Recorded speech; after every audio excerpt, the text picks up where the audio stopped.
everyone, and welcome to another more phenomenal episode of Adaptations Across Countries.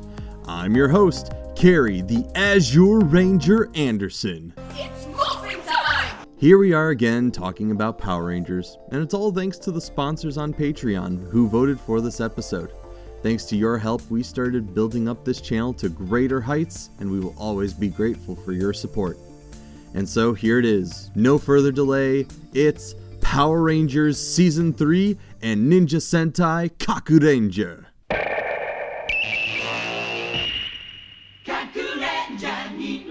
It's funny how well they work together.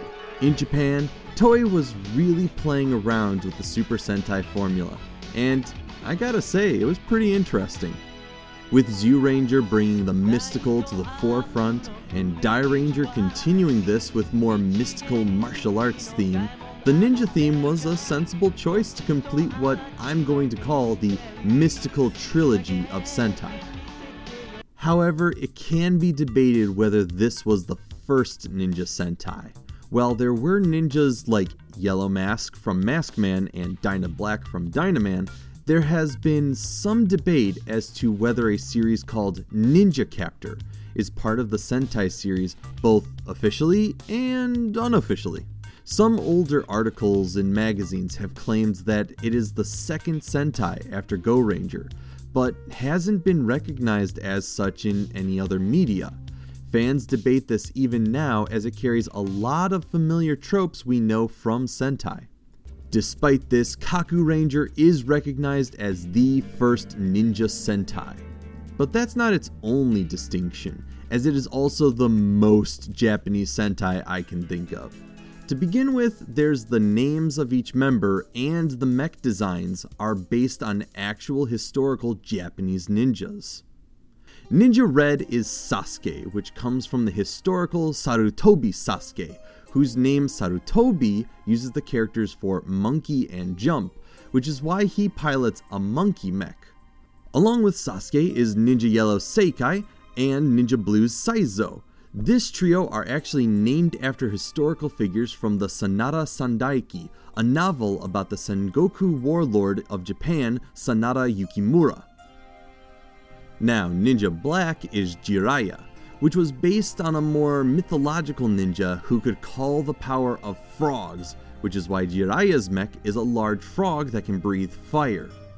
Finally is Tsurihime, a female White Ranger who is actually the leader of the group, and the first female leader of Sentai.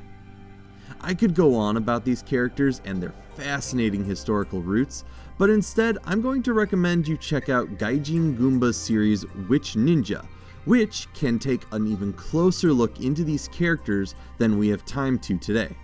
Now in America, ninja were a prominent part of popular media, the earliest known use of ninjas probably being James Bond You Only Live Twice. But it's not until the 90s that imported Asian media had inspired things like Mortal Kombat, American Ninja, Three Ninja, and, of course, Teenage Mutant Ninja Turtles. With all this in mind, the difficulty of cultural backlash to a ninja-themed Power Rangers series would be minimal. But how did Power Rangers come into ninjutsu? The Power Rangers are being overwhelmed by the combination of Rita and Zed, forcing them to search for new powers.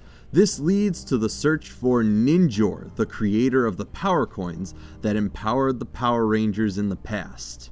Ninjor would imbue the Rangers with ninja powers, giving them greater agility and speed, along with special ninja abilities.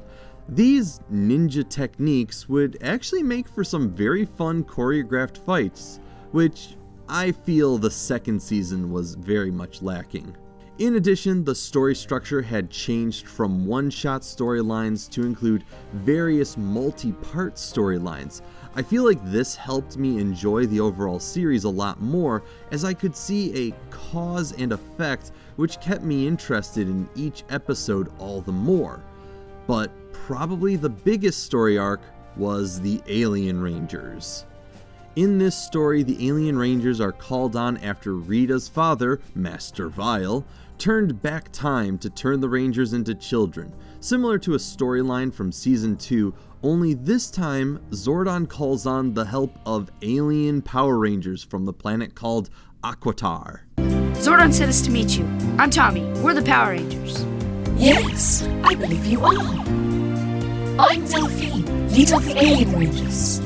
This is Caucus, Sestro, Orico, and Tidius. These alien rangers would use the suits from Kakuranger and add on a few extra mechs for the Zord battles, while the Power Rangers would try to find a way to become teenagers again. Yeah, that's right. 20-year-old teenagers. It's interesting to see Power Rangers change things up like this, since it had been so formulaic up to this point. I think the obvious reason was because the producers wanted to test the waters on how their audiences would react to different suits than what had been used up to this point. This was probably the smartest decision, as it would help ease the audience into the next season with its complete change to the overall series. Kakuranger, on the other hand, was pretty different from Power Rangers culturally.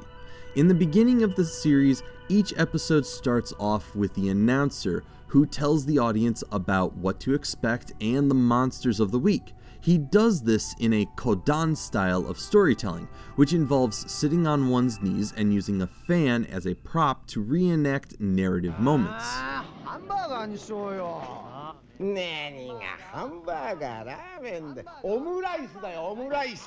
Some of you may know yokai from the video game and anime series Yokai Watch, but these creatures are actually historical myths from Japan, explaining certain phenomenon or being a tale of caution to the world.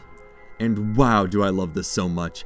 As I stated in my first Power Rangers comparison, I love mythology, so to get this modern take on various monsters was so much fun to watch, especially learning about Gashadokuro, a skeleton warrior who stalks his prey and one of Kakuranger's most powerful adversaries, and just how much more intimidating he was compared to Rito Revolto, Rita's bumbling brother.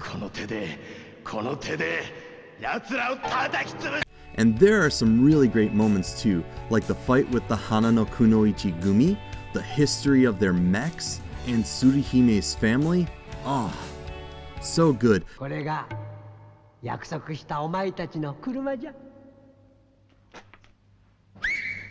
the best part is Nekomaru, the Kakuranger's main mode of transportation and food truck, which also happens to be a cat. Add on to that the longer plots of these episodes, like Catherine spying on the Rangers, Kimberly leaving the team, the capture of Ninjor and the Falcon Zord, and you get a very enjoyable roller coaster of adventure. But the Kakurangers all act the same, trying to be tough in front of one another, except when they get along in battle. While each Kakuranger can get a really good emotional episode, they don't really stand out from one another very well. Plus, the dramatic plots are fairly typical tropes, but don't really connect as well. However, these are both great series, and you should totally check them both out if you get the chance. I'm sorry this is a shorter episode, but I had a really difficult time finding any major details about the production of Kakuranger. But with that said, I think it's time we bring this episode to a close. But I'm having a difficult time deciding what my next episode should be. Would you all prefer a comparison of Transformers or Street Fighter? Let me know in the comments below. Until then, ciao everybody! Go